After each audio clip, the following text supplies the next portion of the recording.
በስመ አብ ወወልድ ወመንፈስ ቅዱስ አሐዱ አምላክ አሜን። የተወደዳችሁ የልዑል እግዚአብሔር ቤተሰቦች የእናታችን የቅድስት ድንግል ማርያም የአስራት የቃል ኪዳን የበረከት ልጆች የጻድቃን የሰማዕታት ወዳጆች በወደደንና ባፈቀረን በልዑል እግዚአብሔር ፍጹም ሰላም እላችኋለሁ። እንደምን ዋላችሁ? እንደምን ለይሳ ደረሳችሁ? አሜን። እንደ ኃጢአታችንና እንደ በደላችን ብዛት ሳይሆን እንደ ምሕረትና እንደ ቸርነቱ ተመልክቶ እስከ ሰዓት ያደረሰን የአባቶቻችን አምላክ ልዑል እግዚአብሔር ስሙ የተመሰገነ ይሁንልን። እርሱን ጠርተን እርሷን የማንተዋት ንጽሕተ ንጹሐን ቅድስተ ቅዱሳን ቅድስት እናታችን ድንግል ማርያም ዘላለማዊ ስሟ የተመሰገነ ይሁንልን። እንግዲህ እንደ እግዚአብሔር አምላካችን መልካምና በጎ ፍቃድ ዛሬ የምንማማረው የታላቁ የአብይ ጾም አምስተኛው ሳምንት ደብረ ዘይት ተብሎ ተሰይሟልና ስለምን ደብረ ዘይት ተብሎ ተሰየመ፣ በዚህ ሳምንት ምን እንድንማር ተፈልጎ ነው የሚለውን እንደ እግዚአብሔር አምላካችን መልካምና በጎ ፍቃድ ዛሬ አጠር አድርገን እንማማራለን። እንግዲህ የሚያስተምረን እግዚአብሔር ነው፣ የሚመክረን እግዚአብሔር ነው፣ የሚገስጸን እግዚአብሔር ነው።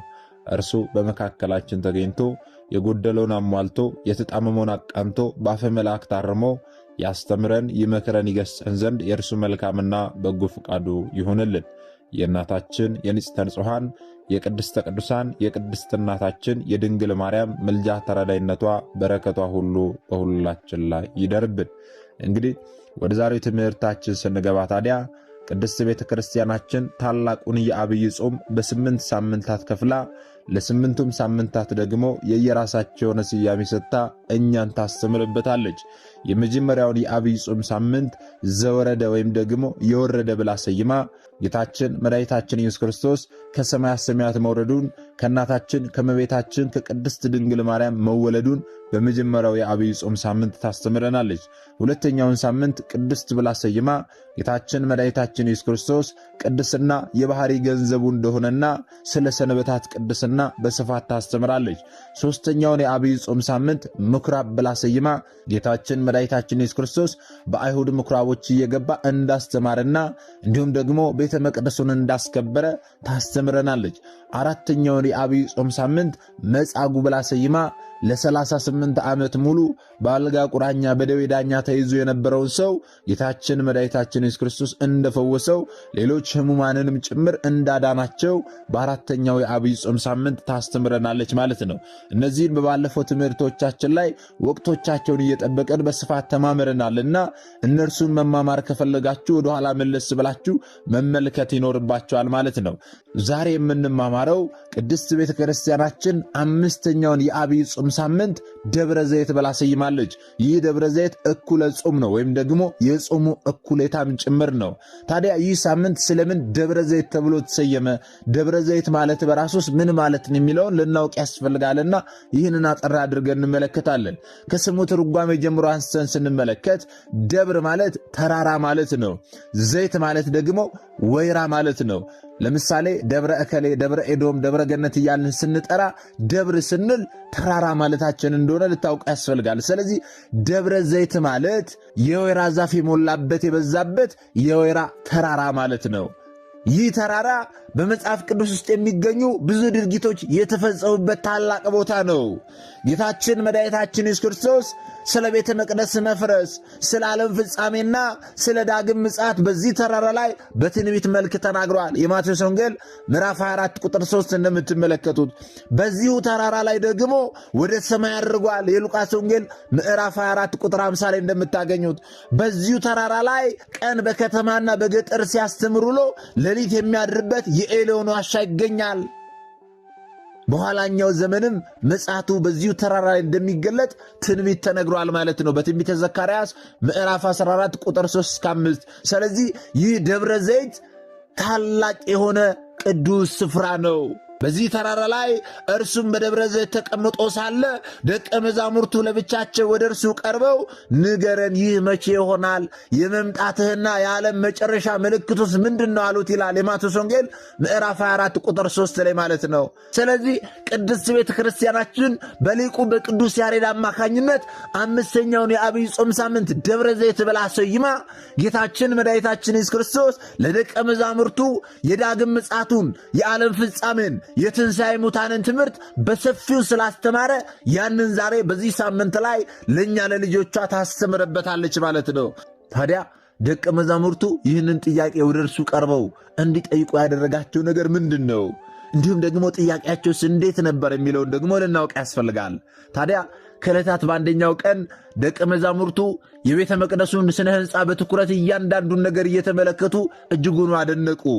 ጠዋት በጸሎት ጊዜ ጸሎታቸውን አድርሰው ሲጨርሱ የጠዋት ፀሐይ አርፎበት ያሸበረቀውን ቤተ መቅደስ ውበቱን አስተውለው ምን ጥበበኛ ነው ይህንን የሠራው እያሉ የሠራውን ጥበበኛ እያደነቁ እየተነጋገሩ ሲሄዱ ጌታችን መድኃኒታችን ኢየሱስ ክርስቶስ አብሯቸው ነበርና እርሱም አብሯቸው እንዲያደንቅ ሲጠብቁ እርሱ ግን አስደንጋጭ ነገርን ተናገረ። ምን ብሎ ተናገረ ስንል ያ እነርሱ አሸበረቀ ብለው የሚያደንቁት የቤተ መቅደስ እንደሚፈርስ አያይዞም ደግሞ ከሞት በኋላ ተነስቶ እንደሚያርግና ነገር ግን ዓለምን ለማሳለፍ ዳግም እንደሚመጣ ወደፊት የሚሆኑ ምስጢራትንና በቤተ መቅደሱና በሕዝቡ ላይ ሊደርስ ያለውን በትንሹ ጠቆም አደረጋቸው። ይህ ነገር ታዲያ ደቀ መዛሙርቱን ዕረፍት ነሳቸው። ጠቆም ማደረጋቸው እንጂ ሙሉ ዝርዝሩን ስላልነገራቸው እጅጉን ዕረፍት ነሳቸው። ደቀ መዛሙርቱ ይህ ነገር ዕረፍት ነሳቸውና ወደ ደብረ ዘይት እስኪሻገሩ ጠብቀው ወደ ደብረ ዘይት ከተሻገሩ በኋላ በሰፊው እንዲገልጽላቸው ወደ እርሱ ቀርበው አንድ ጥያቄ ጠየቁት። ይህ ጥያቄያቸው በማቴዎስ ወንጌል ምዕራፍ 24 ቁጥር 3 ላይ ተመዝግቧል። ምንድነው ጥያቄያቸው ስንል ጌታችን መድኃኒታችን ኢየሱስ ክርስቶስ በደብረ ዘይት ላይ ተቀምጦ ሳለ ደቀ መዛሙርቱ ለብቻቸው ወደ እርሱ ቀርበው ንገረን፣ ይህ መቼ ይሆናል አሉት። የመምጣትህና የዓለም መጨረሻ ምልክቱስ ምንድን ነው አሉት። ይህንን ጥያቄያቸውን ስናስተውል ጥያቄያቸው ሁለት አይነት ነው። ምንድነው ሁለት አይነት ያደረገው ስንል ጥያቄያቸው ዕለትና ምልክት ነው፣ ወይም ደግሞ መቼና ምን የሚል ጥያቄ ነው የጠየቁት። የቤተ መቅደሱ መፍረስ መቼ ይሆናል? የዓለም መጨረሻና የመምጣትስ ምልክቱ ምንድን ነው ብለው ሁለት ጥያቄ ነው የጠየቁት። መቼና ምን የሚል ማለት ነው። ታዲያ ጌታችን መድኃኒታችን ኢየሱስ ክርስቶስ ክብር ይግባውና በቀኙ ያቁመንና ወደ ቀኝ ወደ ግራ ሳይል ለጥያቄያቸው ቀጥተኛ ምላሽ ሰጥቷቸዋል። መቼ ይሆናል ብለው ለጠየቁት ለመጀመሪያው ጥያቄያቸው ስለዚያች ቀንና ስለዚያች ሰዓት ከአባት ብቻ በቀር መላእክትም ቢሆኑ ማንም የሚያውቅ የለም ብሎ ባጭሩ መለሰላቸው። የማቴዎስ ወንጌል ምዕራፍ 24 ቁጥር 36 ላይ ስትመለከቱ እንደምታገኙት ማለት ነው። ስለዚህ የመምጣት ነገር መቼ ይሆናል፣ መቼ ነው ቀኑ ብለው ለጠየቁት ጥያቄ መለሰላቸው መልስ ማንም የሚያውቅ የለም፣ መላእክትም ቢሆኑ ማንም የሚያውቅ የለም ከአባት ብቻ በቀር ብሎ መልሶላቸዋል። ስለ ሁለተኛው ጥያቄያቸው ግን ስለ ምልክት ጉዳይ ግን መሸከም እስከሚያቀታቸው ድረስ በሰፊው አስተምሯቸዋል። እያንዳንዲቱ የምትከናወነውን ነገር ጌታችን አስቀድሞ ነግሯቸዋል። ያንን የነገራቸው ደግሞ በወቅቱ ሲሆን ሲከናወን ክርስቲያኖች ሊጠነቀቁ ስለሚገባ የትንቢት መፈጸሚያ መሆን ስለማይገባ አስቀድሞ ጌታችን ስለ ዓለም ፍጻሜ ምልክቶች ለደቀ መዛሙርቱ ነግሯቸዋል ማለት ነው። ቤተ ክርስቲያናችንም ይህንን ነው ዛሬ የምታስተምረን። ምን ብሎ ነገራቸው ስንል 8 ነጥቦችን ዝርዝር አድርገን እንመለከታለን። ጌታችን መድኃኒታችን ኢየሱስ ክርስቶስ በአንደኛ ደረጃ የተናገረው ምልክት በተለያየ ጊዜ በተለያየ ሀገር ብዙ ሐሰተኞች ክርስቶሶች እንደሚነሱ ነው። ወገኖቼ ዛሬ ይህ በዘመናችን አልተከናወነም? አዎ ተከናውኗል። የጌታ ቃል አይቀርምና ከዚህ ቀደም ብዙ ሰዎች እኔ ክርስቶስ ነኝ እያሉ ተነስተው ነበረ። አሁንም እየተነሱ ነው ያሉት። ነገር ግን ዋናው በዮሐንስ ራእይ ምዕራፍ 13 ላይ አውሬ ተብሎ የተጠቀሰው በቅዱስ ጳውሎስ የዓመፅ ሰው እርሱም የጥፋት ልጅ የተባለው ብዙ ጥፋትና መከራ የሚያደርሰውና ባለ 666 መለያ ምልክቱ ሐሰተኛ ክርስቶስ እስኪገለጥ ድረስ መንገድ ጠራጊ የሆኑ አለማማጅ ሐሰተኛ ክርስቶሶች አዎ ዛሬም ተነስተዋል። ይህ ሊፈጸም ግድ ነውና ገናም ይነሳሉ። ሲነሱ ታዲያ እኛ እንዳንስት ነው ጌታችን አስቀድመው የነገረን። ወገኖቼ የማቴዎስ ወንጌል ምዕራፍ 24 ቁጥር 5 ጀምሮ ስትመለከቱ እንዲህ የሚል ቃል ታገኛላችሁ። ብዙዎች እኔ ክርስቶስ ነኝ እያሉ በስሜ ይመጣሉና ብዙዎችንም ያስታሉ አለ። በዚያን ጊዜ ግን ማንም እነሆ ክርስቶስ በዚህ አለ ወይም ደግሞ በዚህ አለ ቢሏችሁ አትመኑ ሲል አስቀድሞ ጌታችን አስጠንቅቆናል። ወገኖቼ ዛሬ ብዙ ሰዎች እኔ ክርስቶስ ነኝ እያሉ በክርስቶስ ስም ተነስተዋል። ወደፊትም ደግሞ እጅጉን እየበረቱ ይነሳሉ። ያኔ ይህ ነገር ሲፈጸም ልንደናገጥ አይገባም። ቃሉ ነውና ሊፈጸም ግድ ነው። ያኔ ግን እኛ እንዳንስት ልንጠነቀቅ ያስፈልጋል። ምክንያቱም ቃሉ ተጽፏል፣ ብዙዎችን ያስታሉ ተብሏል።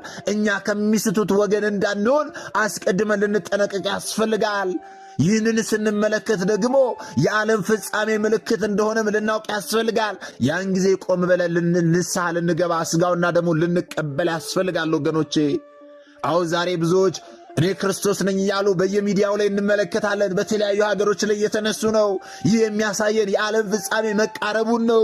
ስለዚህ የዓለም ፍጻሜ ተቃርቧልና ወገኖቼ ንስሐ እንግባ፣ ሥጋውና ደሙን እንቀበል፣ ወደ ክርስቶስ እንመለስ፣ ሕግጋቱን እንጠብቅ፣ እምነታችንን በሥራ እንግለጥ።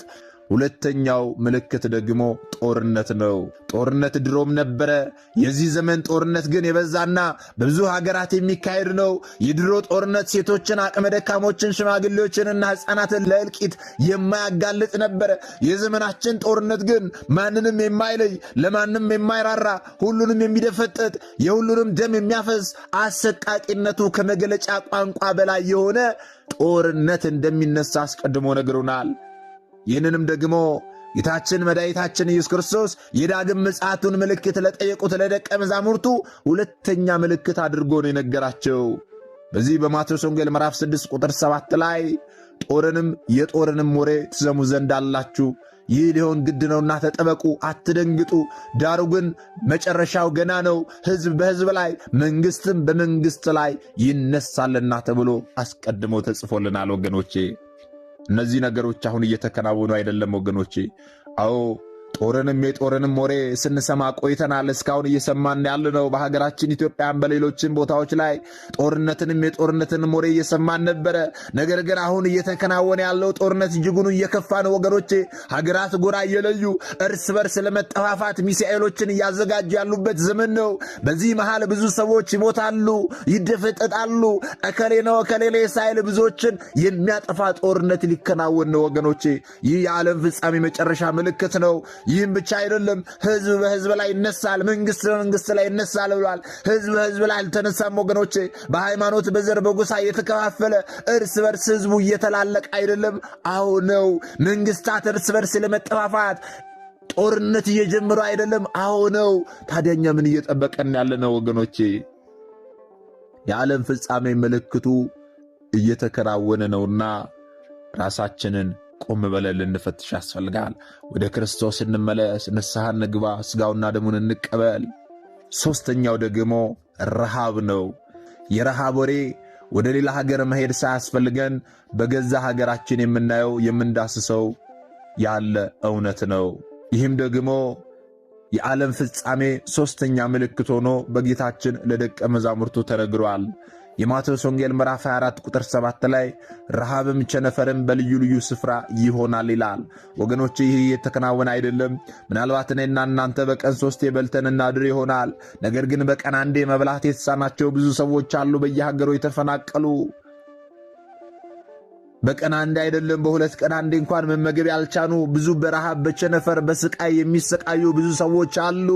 ይህ የዓለም ፍጻሜ ምልክት ነውና ወገኖቼ ወደ ራሳችን እንመለስ፣ ንስሐ እንግባ፣ ሥጋውና ደሙን እንቀበል። አራተኛው ምልክት ደግሞ የምድር መንቀጥቀጥ ነው። የመሬት መንቀጥቀጥ ባለፉት ዓመታት በርካታ ጉዳት በተለያዩ ሀገሮች እንዳደረሰ የሚዘነጋ አይደለም። በሌሎች ሀገሮች ብቻ ሳይሆን በሀገራችን ኢትዮጵያም ጭምር መሬት እየከዳችን፣ መሬት ተከፍታ ብዙ ሰዎችን እየዋጠች ያለችበት ዘመን ነበረ። በቱርክም እንዲሁም ደግሞ በሌሎች ሀገራትም ይህ ሁኔታ ተከስቷል ወገኖቼ። ይህ የሚያሳየን ምንድን ነው? የዓለም ፍጻሜ መቃረቡን ነው ወገኖቼ። ጌታችን አስቀድሞ ለደቀ መዛሙርቱ የነገራቸው ይፈጸም ዘንድ ግድ ነውና፣ አዎ እየተፈጸመ ነው ያለው። መሬት ከከዳችን ወዴት ይሆን የምንሄደው? መሬት ተከፍታ የሰው ልጆችን ከዋጠች ወዴት ይሆን የምንሄደው ወገኖቼ? ስለዚህ አስቀድመን ቆም ብለን ልናስብ ያስፈልጋል። ይህ የመሬት መንቀጥቀጥ ሲከሰት እኛ ሳይንሳዊ መላምት እየሰጠን እንዲህ ስለሆነ ነው እያልን ራሳችንን አናታል። ይህ የዓለም ፍጻሜ ምልክት ነው። ጌታችን በቁጣው እየተነሳ ነው። ጠብቆን እኛ ልመለስ ስንል እርሱ ግን ሊያስተምረን ይህንን በጥቂቱ አምጥቷልና ከዚህ የከፋ እንዳይመጣ ሁላችንም ልንጾም ልንጸልይ ወደ ፈጣሪ ልናለቅስ ያስፈልጋል። ይህም ደግሞ የዓለም ፍጻሜ ምልክት ተደርጎ አስቀድሞ ተነግሮናል። የማቴዎስ ወንጌል ምዕራፍ 24 ቁጥር 7 ላይ የምድር መናወጥ በልዩ ልዩ ስፍራዎች ላይ ይሆናል ተብሎ አስቀድሞ ተነግሮናል። ቃሉ ነውና ሊፈጸም ግድ ነው። ሌላውና አምስተኛው ምልክት ደግሞ የክርስቲያኖች መከራ ነው። የክርስቲያኖች መከራ ድሮም ነበረ። ነገር ግን አሁን እጅጉኑ እየበረታ እየበዛን ያለው ወገኖቼ፣ እኔና እናንተ ያለንበት ዘመን ማኅተብ አንገቱ ላይ ስላሰረ ብቻ የሚገደልበት፣ ነጠላ አድርጎ ወደ ቤተ ክርስቲያን ስለሄደ ወይም ደግሞ ወደ ቤተ ክርስቲያን የሚመላለስ ስለሆነ፣ ጿመኛ ስለሆነ፣ የሚጾም ሰው ስለሆነ እንደ ኋላ ቀርነት የሚታይበት ዘመን ላይ ነው ያለነው። ሃይማኖተኝነት እንደ ኋላ ቀርነት፣ ከሃዲነት ደግሞ እንደ ስልጡንነት የሚታይበት ዘመን ላይ እንዳለን ግልጽ ነው ወገኖቼ። ይህ ደግሞ የእኛን መከራ የሚያበዛው ነው። ዛሬ ማኅተብ አንገት ላይ ስላሰርክ፣ ዛሬ ጾም ነው ብለህ ስትጾም ብዙዎች ይስቁብሃል፣ ይሳለቁብሃል።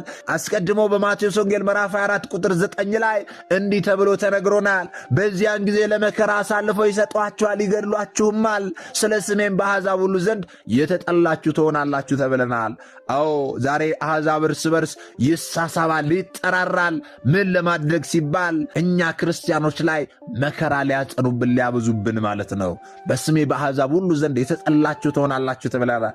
ወገኖቼ በዚህ ምድር ላይ ሆነን በጌታችን በመድኃኒታችን በኢየሱስ ክርስቶስ ስም በአሕዛብ ሁሉ ፊት የተጠላን ብንሆን ደስ ሊለን የሚገባው። የትንቢት መፈጸሚያ ከመሆን ራሳችን ልንቆጥብ ያስፈልጋል። የተጠላን ስንሆን ደስ ሊለን የሚገባው ቃሉ ነውና ሊፈጸም ግድ ነው። ስለዚህ በኋላኛው ዘመን ተድላ ደስታ ይኖረናል። ዛሬ በምድር ላይ የተጠላን ብንሆን፣ ዛሬ በምድር ላይ መከራ ስቃይ ቢጸናብን፣ ኋላ በመንግሥተ ሰማያት ዕድል ፈንታችን ጽዋ ተርታችን በኢየሩሳሌም ሰማያዊት ይሆናል። ስለዚህ ደስ ሊለን ይገባል በምድር ላይ መከራ ስቃዩ ሲበዛብን። በዚህ ዘመን ላይ ግን መከራውን እጅጉኑ የሚያበዛ ወይም ደግሞ አሰቃቂ የሚያደርገው የክርስቲያኖች እርስ በርስ መከዳዳት ነው። ይህ ነው ጭንቁን መራራ የሚያደርገው። ይህም እንደሚሆን ደግሞ በማቴዎስ ወንጌል ምዕራፍ 24 ቁጥር 10 ላይ ተመዝግቦልናል። በዚያን ጊዜም ብዙዎች ይሰነካከላሉ፣ እርስ በርሳቸው አሳልፈው ይሰጣጣሉ፣ እርስ በርሳቸው ይጣላሉ ተብሎ አስቀድሞ ተጽፎልናል። ዛሬ ይህ በዘመናችን ላይ እየተከናወነ ነው። ክርስቲያኖች እርስ በርስ እየተጋፋፉ ነው። በቋንቋ እየተከፋፈሉ የአጵሎስ የኬፋ ተብለው ተከፋፍለው ክርስቲያኖች እርስ በርስ እየተጠላሉ አሳልፈው እየተሰጣጡ ነው ያሉት። ይህ ደግሞ መከራውን መራራ ያደርገዋል ወገኖቼ። በምዕመናን ዘንድ ብቻ አይደለም፣ ከጳጳሳት ጭምር ስትመለከቱ ጳጳሳት እንኳን እርስ በርስ የሚወነጃጀሉበት፣ መንግሥት ፊት ቀርበው አንተ ከሌነ የሚባባሉበት ዘመን ላይ ያለ ነው። ይህ ነው መከራውን መራራ የሚያደርገው። በዚያን ጊዜ እርስ በርሳቸው አሳልፈው ይሰጣጣሉ ተብሏል። እርስ በርሳቸው ይጣላሉ ተብሏል። ይህ ነው እየተከናወነ ያለው። ታዲያ ይህ ይሆናል የተባለው ነገር ሁሉ በዘመናችን እየተከናወነ ስለሆነ ወገኖቼ ቆም ብለን ልናስተውል ያስፈልጋል። ሌላኛው ምልክት ደግሞ ምንድነው ስንል ሐሰተኛ ነቢያቶች እንደሚነሱ ነው። በዲያብሎስ መንፈስ ምታታዊ አሰራርን እያሳዩ አይቻላቸውም እንጂ ቢቻላቸው የተመረጡትን እንኳን ሳይቀር የሚያስቱ ነቢያትንን የሚሉ ብዙ ሰዎች እንደሚነሱ፣ ብዙ ደፋሮች እንደሚነሱ ጌታችን ስድስተኛ የዳግም ምጽአቱ ምልክት አድርጎ ለደቀ መዛሙርቱ ነግሯቸዋል። በአሁን ዘመን በሀገራችን ነቢያትንን የሚሉ ብዙ አጭበርባሪዎች እንደ አሸን ፈልተዋል፣ በዝተዋል። እነዚህም ደግሞ በነቢዩ ኤልያስ በነቢዩ ኤልሳ ስም እያጭበረበሩና እየዋሹ በምታታዊ አሰራር የሚያስቱ ሐሰተኞች እንደሚነሱ ሌላው የዳግም ምጽአት ምልክት ሆኖ ተነግሯል ማለት ነው። በማቴዎስ ወንጌል ምዕራፍ 24 ቁጥር 11 ላይ ስትመለከቱ እንዲህ ተብሎ ተመዝግቦ ታገኛላችሁ። ብዙ ሐሰተኞች ነቢያትም ይነሳሉ፣ ብዙዎችን ያስታሉ። ሐሰተኞች ክርስቶሶች፣ ሐሰተኞች ነቢያት ይነሳሉና ቢቻላቸውስ የተመረጡትን እንኳ እስኪያስቱ ድረስ ታላላቅ ምልክት ድንቅ ነገርን ያሳያሉ። እንግዲህ እነሆ በበረሃ ነው ቢሏችሁ አትውጡ፣ እነሆ በእልፍኝ ነው ቢሏችሁ አትመኑ ተብሎ በጥብቅ ተነግሮ ተቀምጦልናል ማለት ነው። እንግዲህ በዘመናችንም ሆነ በሀገራችን በሌላው ዓለምም በነቢይነትና በስባኪነት ስም የሚደረገው የንግድና የርኩሰት እንቅስቃሴ እጅጉን የሰፋ ነው። ዛሬ የምናስተውለው ነገር ስለሆነ ብዙዎች ሐሰተኞች ነቢያቶች ተነስተው ምታታዊ አሰራርን እያሳዩ ብዙ ሰዎችን እያሳቱን ያሉት። ስለዚህ ይህንን ስናስተውል የዓለም ፍጻሜ ምልክት እንደሆነ ልናውቅ ያስፈልጋል እንጂ እውነት መስሎን ልንስት አይገባም ማለት ነው። ይህ ደግሞ የዳግም ምጽአት ምልክት ነው። ሌላው ደግሞ የፍቅር መጥፋት የዳግም ምጽአቱ ምልክት ነው ወገኖቼ። ሌላውና አሳዛኙ ጉዳይ የፍቅር መቀዝቀዝ ነው። ፍቅር የሕግ ፍጻሜ ነው። የሰው ልጅ ፍቅርን ማጥፋትና ማጣት የሌለበት ሀብቱ ነው። በዚህ በማቴዎስ ወንጌል ምዕራፍ 24 ቁጥር 12 ላይ ከአመፃም ብዛት የተነሳ የብዙ ሰዎች ፍቅር ትቀዘቅዛለች ይላል። ባልና ሚስት ቅዳሜና እሑድ ተጋብተው ሰኞና ማክሰኞ ወደ ፍርድ ቤት እየሄዱ ነው። ፍርድ ቤቱን እያጨናነቀ ያለው የፍቺ ጉዳይ ነው። ለምን ካልን ፍቅር በመቀዝቀዙ። ፍቅር ስንል በባልና በሚስት መሃል ያለው ብቻ አይደለም። ወንድም ወንድሙን አይወድም። በዚህ ዘመን እናት ልጇን የማትወድበት፣ ልጅ ለእናት አባቱ የማይታዝበት፣ ፍቅር በሁሉ ቦታ የቀዘቀዘበት ዘመን ነውና ይህንን ስናስተውል ታዲያ የዓለም ፍጻሜ መቃረቡን ልናውቅ ያስፈልጋል ወገኖች። ያኔ ቆም ብለን ወደ ራሳችን ልንመለስ ያስፈልጋል። ንስሐ ልንገባ፣ ሥጋውና ደሙ ልንቀበል። ሌላኛውና የመጨረሻው ምልክት ደግሞ የወንጌል መዳረስ ነው ወገኖች። የወንጌል መዳረስ የዳግም ምጽአቱ ምልክት ሆነው ከተሰጡት መካከል አንዱ ነው። በፍርድ ቀን በመጨረሻው ጊዜ በክርስቶስ አምኑና እምነቱን በሥራ ገልጾ ስለመኖር ሲጠየቅ አልሰማውም፣ አላየውም፣ አላወቅኩም ነበር የሚል አያመልጥም። አለማወቅ ከተጠያቂነት አያድንም። ለምን እንዲህ አላደረክም ተብሎ በፍርድ ቀን የሚጠየቅ ሰው አይን ያልሰማውም አላወቅኩም ብሎ ማለት አይችልም። አላወቅኩም አልሰማውም እንዳይልም ደግሞ የመንግሥት ወንጌል በዓለሙ ሁሉ ይሰበካል ወገኖቼ። ዛሬ ወደድክም ጠላህም በየትኛውም አቅጣጫ ላይ የእግዚአብሔርን ወንጌል ትሰማለህ። ቀድሞ ከ7-8 ዓመታት በፊት ፌስቡክ ላይ ስትገቡ የምትመለከቱት ምን ነበረ? ፎቶ ብቻ ነበረ የምትመለከቱት። አሁንስ በየሶሻል ሚዲያው ስትገቡ ምንድን ነው የምትመለከቱት? ወንጌልን ነው የምትመለከቱት። የእግዚአብሔርን ቃል ነው የምትመለከቱት። በየመንገዱ ስትሄዱ እሱን ነው የምትመለከቱት። በየቤተ ክርስቲያናቱ ስትሄዱ እርሱን ነው የምትሰሙት። ስለዚህ ይህ ደግሞ ሊሆን ዘንድ ግድ ነው። በማቴዎስ ወንጌል ምዕራፍ 24 ቁጥር 14 ላይ እንዲህ የሚል ቃል ተመዝግቦ እናገኛለን። ለአሕዛብም ሁሉ ምስክር እንዲሆን ይህ የመንግሥት ወንጌል በዓለሙ ሁሉ ይሰበካል፣ በዚያን ጊዜም መጨረሻው ይመጣል ተብሎ ተነግሮናል። ታዲያ ይህንን ከብዙ በጥቂቱ ከተመለከትን ጌታችን ለፍርድ የሚመጣው በምን አይነት ሁኔታ ነው የሚለው ልናውቅ ያስፈልጋል። ይህንንም አሁን የምንነጋገረውን ነገር ደግሞ በመጽሐፍ ቅዱስ ላይ የተመዘግቡ ናቸው ሁሉም። ጌታችን እንዴት ነው የሚመጣው ስንል ከዚህ በኋላ በእግዚአብሔር ዘንድ ቀነ ቀጠሮ የተያዘላት ዓለም ወደ ፍጻሜዋ ታመራለች። ጣዕሟ ለዛዋ ሁሉ ይሟጠጣል። ፍጻሜ ዓለም ይሆናል። ምድር ከመሠረቷ ትናጋለች። ፀሐይ ትጨልማለች። ከዋክብትም እንደ ቃሪያ ፍሬ ከሰማይ ይረግፋሉ። በታላላቅ ድንጋዮች የታተሙ መቃብሮች በውስጣቸው የያዟቸውን ሙታኖችን ይሰጣሉ። የሙታን ሥጋ ከረዥም የእንቅልፍ ዓለም ይባንንና ሁሉም በአንድ ቀን ከመቃብር ተወልደው በአንድ ቀን አድገው ወደ ፍርድ አደባባይ ይሰበስባሉ። ታላቁ ዘንዶ ለብዙ ሰዎች ስህተት ምክንያት የሆነው ዲያብሎስ ከነሰራዊቱ ለዘላለም በማይፈታ በእሳት ሰንሰለት ታስሮ ወደ ገሃነመ እሳት ይጣላል። ፊተኞች ሰማይና ምድር ከፍጥራን ፊት እንደ ወረቀት ተጠቅልለው ያልፋሉ። ስፍራም አይገኝላቸውም። ለዘላለም ያልፋሉ። ዛሬ እኔና እናንተ የምንመለከታት ይህቺ ሰማይ፣ ዛሬ እኔና እናንተ የቆምንባት ይህቺ ምድር ለዘላለም እንደ ወረቀት ተጠቅልለው ይጠፋሉ ወገኖቼ። ከዚህም በኋላ በበጉ ደም የተዋጁና ሃይማኖታቸውን የጠበቁ ታማኝ የክርስቶስ ልጆች ገናናውንና ታላቁን አምላክ ኢየሱስ ክርስቶስን ሊቀበሉ በታላቅ ክብር በደመና ወደ ሰማይ ይነጠቃሉ። የአብ ልጅ የድንግል ማርያም ልጅ ጌታችን መድኃኒታችን ኢየሱስ ክርስቶስ የባሕርይ አምላክ ኢየሱስ ክርስቶስ በታላቅና እጅግ አስፈሪ በሆነ መለኮታዊ ግርማ ብዙ በሚሆኑ እልፍ አእላፍ መላእክት በቅዱሳንም ጭምር ታጅቦ ይመጣል። ይላል። በዚያን ጊዜ በፊቱ ችሎ የሚቆም ማን ይሆን? አመጣጡ እንደቀደመው ከሐና ወደ ቀያፋ ከዚያም ወደ ጲላጦስ አደባባይ ያንገላቱ ሲወስዱት ዝም እንዳለ አይነት አመጣጥ አይደለም። አዎ አሁን ሲመጣ ዝም አይልም።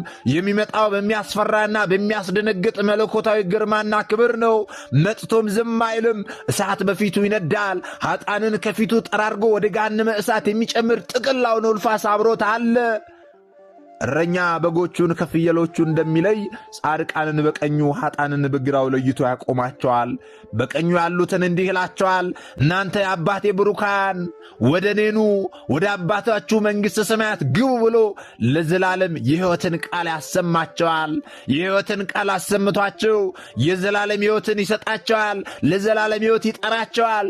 በግራው ያሉትን ደግሞ እጅግ በሚያስፈራና በሚያስደነግጥ የቁጣ ቃል እናንተ ርጉማን ለሰይጣንና ለመልእክተኞቹ ወደ ተዘጋጀ ወደ ዘላለም እሳት ከኔ ሂዱ ይላቸዋል ይላል።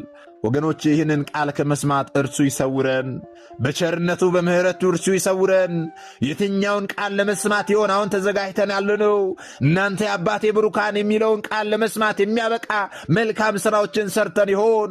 የሰማነውን ቃል በተግባር በሥራ ሰርተነው እናንተ የአባቴ ብሩካን የሚለውን ቃል ለመስማት ተዘጋጅተን ይሆን? ወይንስ ደግሞ የሰማነውን ቃል በአንድ ጆሮአችን ሰምተን በአንድ ጆሮአችን አፍሰን ዛሬም በኃጢአት ወድቀን ብዙዎቻችን በኃጢአት ሕይወት ውስጥ ተኝተን ይሆን ያለነው?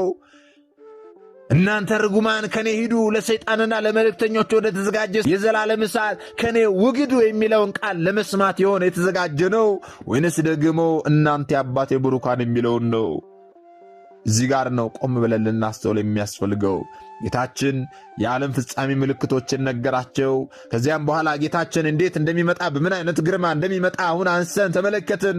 ታዲያ ጌታችን በእንዲህ አይነት ግርማ ወደኛ ሲመጣ እኛ የትኛውን ቃል ለመስማት ነው ዛሬ ተዘጋጅተን ያለነው?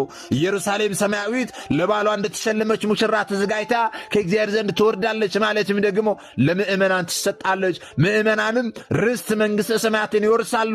ብርሃንን ለብሰው ብርሃንን ተጎናጽፈው ለዘላለም በደስታ ይኖራሉ። አዎ በደስታ እንድንኖር እግዚአብሔር አምላካችን ሁላችንን ይርዳን። ስለዚህ ቅድስት ቤተ ክርስቲያናችን በአብይ ጾም 5ኛው ሳምንት ወይም ደግሞ በእኩለ ጾም ላይ ደብረ ዘይት ብላ ሰይማ ስለ ዓለም ፍጻሜ ምልክቶችና ስለ ዳግም ምጽአቱ በደንብ በስፋት ታስተምረናለች። ምናልባት ደግሞ መርሃ ግብራችንን ከመጨረሳችን አስቀድሞ አንድ መልእክት ወደ እናንተ አስተላልፋለሁ። ይህ መልእክት ምንድን ነው ካላችሁ፣ እንደሚታወቀው በዚህ መንፈሳዊ ቻናል ላይ በዓመት 3 ታላላቅ የበረከት ስራዎች ይሰራሉ። እነዚህ 3 ታላላቅ የበረከት ስራዎች በማቴዎስ ወንጌል ምዕራፍ 25 ላይ የተጠቀሱ ጌታችን ለፍርድ በሚመጣበት ጊዜ የሚጠይቀንን ጥያቄዎች ለመመለስ የተዘጋጁ ናቸው። በዚህም መሰረት ታዲያ አዲስ ዓመትን ምክንያት ማድረግ የታሰሩት ወንድሞቻችንን እንጠይቃለን። በዚህም ታስሬ አልጠይቃችሁኝም የሚለውን ጥያቄ እንመልሳለን። የገና በዓለ ምክንያት በማድረግ የታመሙ ወንድሞቻችንን እንጠይቃለን። በዚህም ደግሞ ታምሜ አልጠይቃችሁኝ የሚለውን ጥያቄ እንመልሳለን። የፋሲካ በዓልን ምክንያት በማድረግ ደግሞ ነዳያንን አንድ ቦታ ሰብስበን እንመግባለን። በዚህም ደግሞ ተርቤ አላበላችሁኝም፣ ተጠምቼ አላጠጣችሁኝም የሚለውን ጥያቄ እንመልሳለን ማለት ነው። ስለዚህ በዚህም መሰረት አሁን ከፊታችን የሚመጣውን የጌታችንን የትንሣኤ በዓል ምክንያት በማድረግ ነዳያንን አንድ ቦታ ሰብስበን ለመመገብ መርሃ ግብር ይዘናልና እዚህ መርሃ ግብራችን ላይ እዚህ የበረከት ስራ ላይ ሁላችሁም አነሰ በዛ ሳትሉ ልትሳተፉ ያስፈልጋል ማለት ነው። የ100 ብር ቻሌንጅ ብለን ጀምረናል። ሁላችሁም ያቅማችሁን እያደረጋችሁ ጌታችን ለፍርድ በሚመጣበት ጊዜ ተርቤ አላበላችሁኝም፣ ተጠምቼ አላጠጣችሁኝም የሚለውን ጥያቄ ለመመለስ ሁላችሁም እዚህ የበረከት ስራ ላይ ልትሳተፉ ያስፈልጋል ማለት ነው። እንዴት ነው የምትሳተፈው? በምን አካውንት ነው የምትሳተፈው? እያላችሁ የምትጠይቁ ሰዎች ካላችሁ የዚህ ቪዲዮ የኮመንት የመጀመሪያ ቦታ ላይ ሊንክ አስቀምጥላችኋለሁ። ያንን ሊንክ ስትጫኑ ሙሉ ዝርዝር መረጃው በጽሁፍ ይመጣላችኋል። ያንን ጽሁፍ አንብባችሁ እዚህ የበረከት ስራ ላይ መሳተፍ ትችላላችሁ ማለት ነው።